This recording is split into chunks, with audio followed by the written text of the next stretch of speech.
how much time did that, what's the timeline? I feel like we first met him in August or September. No. We first met him in, I believe, February. It could have actually been January 2022. of 2023. No, 22. You're right, 22. January, I think, of 22. We had been shopping. We were looking actually at modular homes and deciding whether or not we were going to build from the ground up or if we were going to go prefab.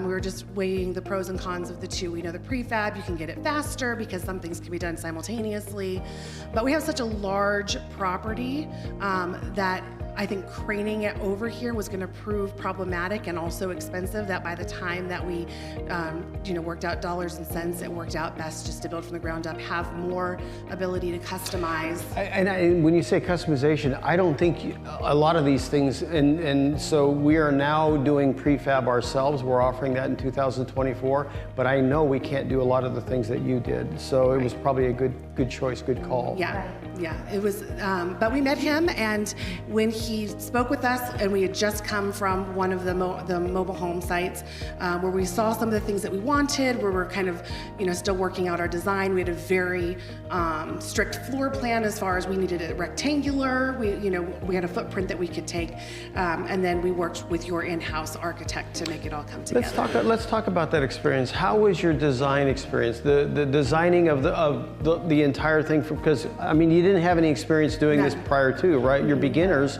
Much like our audience, a lot of the people watching this video, they're gonna go, hey, I know I wanna do one. I don't know the first thing about it. So what did you learn along the way? What advice can you give people watching the video that think they wanna dabble in this thing, but they're green like you were? What I would say for me, from my point of view anyway, we had looked at a lot of floor plans for modular homes, was how we started, because that's what we thought we were gonna end up doing.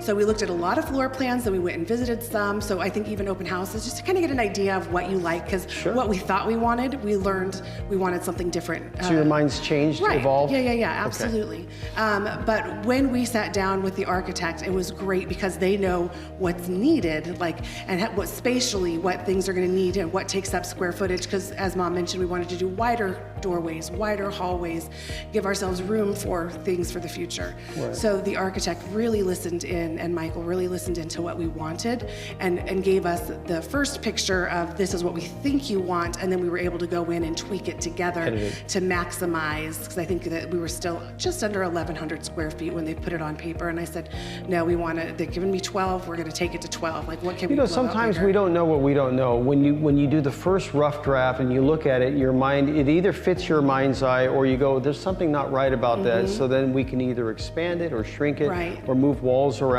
So it's actually supposed to be a fun process. Was it fun, or was it nerve-wracking? I think it was fun. It was a lot of fun, and they made a lot of good suggestions for us also, and saved us money. Good. On some of the suggestions. So. How about the overall length of time? Was it grueling? I know that planning is like watching paint dry, waiting for the city, but was it a long wait?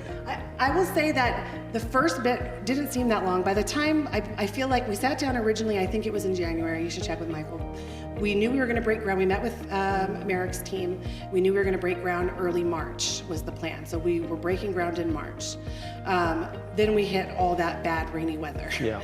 And so there was a little bit of a delay. And originally told us he said he could build it in 6 months. He wanted to give us a 7-month timeline because we have no control over the inspectors or that process. Sure. And so we did break ground in March, so now we're in the end of December. So April, May, June, July, August, September, October, November, we're in 9 months now. It's longer than it normally takes. We anticipate 5 to 6 months on average, but if we have bad rain, that's nobody can control that, right? Absolutely. And we are at the discretion of the inspectors. So when we say, can you come out on Monday, they go, which Monday? Right. So we don't always get the first Monday. We have to wait on them a lot of times. Yeah. But I would say have a rough idea of kind of what you're looking for. How many bedrooms do you want? How many bathrooms do you want? We know what's important to you. We knew we wanted a large closet for all of the things that she has for her bedroom. So we just made our tick list as far as what we absolutely wanted, and then they gave us additional suggestions for things that we could look for.